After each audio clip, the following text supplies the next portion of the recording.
Hello, welcome back to my channel home made healthy delights. ఈరోజు సొరకాయ పులుసుని pressure కుక్కర్లో నేను ఎలా చేస్తానో చూపిస్తాను. ప్రాసెస్ చూసేద్దాం. దానికి నేను మీడియం సైజు సొరకాయని తీసుకొని బాగా పీల్ చేసేసుకొని మంచిగా దీన్ని వాష్ చేసేస్తాను. వాష్ చేసిన తర్వాత ఇలా నేను చూపిస్తున్నట్టు చాక్తో హోల్స్ పెట్టేసుకుంటాను. దీనివల్ల మనకి చాలా అడ్వాంటేజెస్ ఉంటాయి. ఇలా చేయండి, టేస్ట్ చాలా బాగుంటుంది. తర్వాత మనకి ఏ సైజు ముక్కలు కావాలనుకుంటే ఆ సైజు ముక్కలు నేను కట్ చేసేసుకొని పక్కన పెట్టేసుకుని దీనికి కావాల్సిన ఉల్లిపాయ, టొమాటో లేదా చింతపండు పులుసు ఇట్లాంటివన్నీ నేను రెడీ చేసుకుంటాను. మనం ఉల్లిపాయలు నేను నార్మల్గా అందరం కట్ చేసినట్టే టొమాటో కానీ ఉల్లిపాయ కానీ చిన్న చిన్న ముక్కలుగా కట్ చేసేసుకొని నేను రెడీగా పక్కన పెట్టేసుకుంటాను అనమాట. ఈలోపు నేను చింతపండు కూడా ఒక లెమన్ కన్నా కొంచెం ఎక్కువ సైజ్ చింతపండుని నానబెట్టుకుని కూడా పక్కన పెడతాను.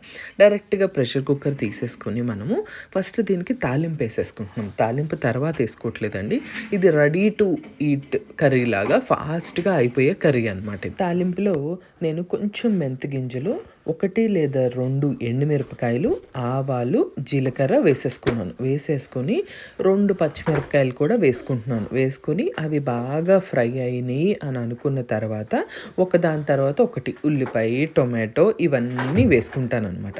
ఇక్కడ వెల్లుల్లిపాయలు వేసుకోవాలనుకున్న వాళ్ళు వేసుకోండి, నేనైతే వేసుకుంటున్నాను. ఎక్కువ వేసుకున్నా కూడా పర్వాలేదు. అవి కూడా ఫ్రై అయిపోతాయి కదా. ఫ్రై అయిపోయిన తర్వాత మనం ఒకదాని తర్వాత ఒకటి ఫస్ట్ ఉల్లిపాయని మనం మంచిగా ఫ్రై చేసుకోవాలి. ఆ తర్వాత టొమాటో వేసేసుకోవాలి. ఆ తర్వాత సొరకాయ ముక్కలు అనమాట.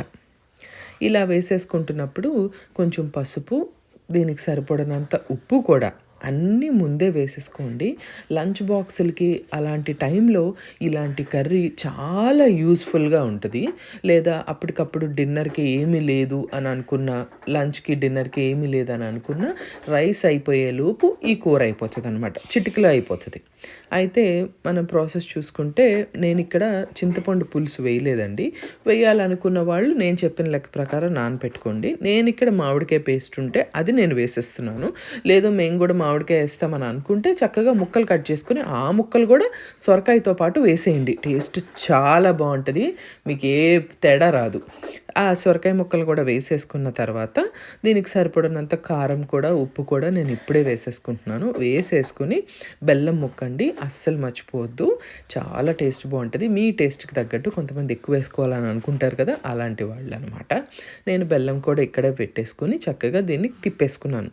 మంచిగా అన్నీ కలిసిపోయినాయి అని అనుకున్నాక నాలాగా మామిడికాయ పేస్ట్ కానీ ముక్కలు కానీ వేసిన వాళ్ళు అవసరానికి తగ్గట్టే వాటర్ పోసుకోండి. కంపల్సరీగా ఇంపార్టెంట్ ఇది మాత్రం.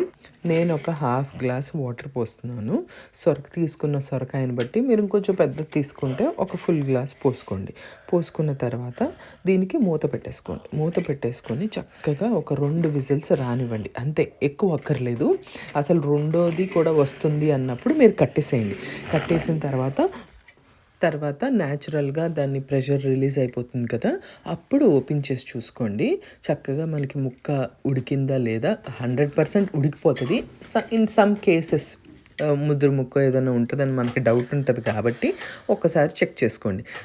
చేసుకున్న తర్వాత దీనికి సరిపడినంత కొత్తిమీర, ఇప్పుడు మీరు ఉప్పు సరిపోయిందో లేదో ఓసారి చూసుకోండి.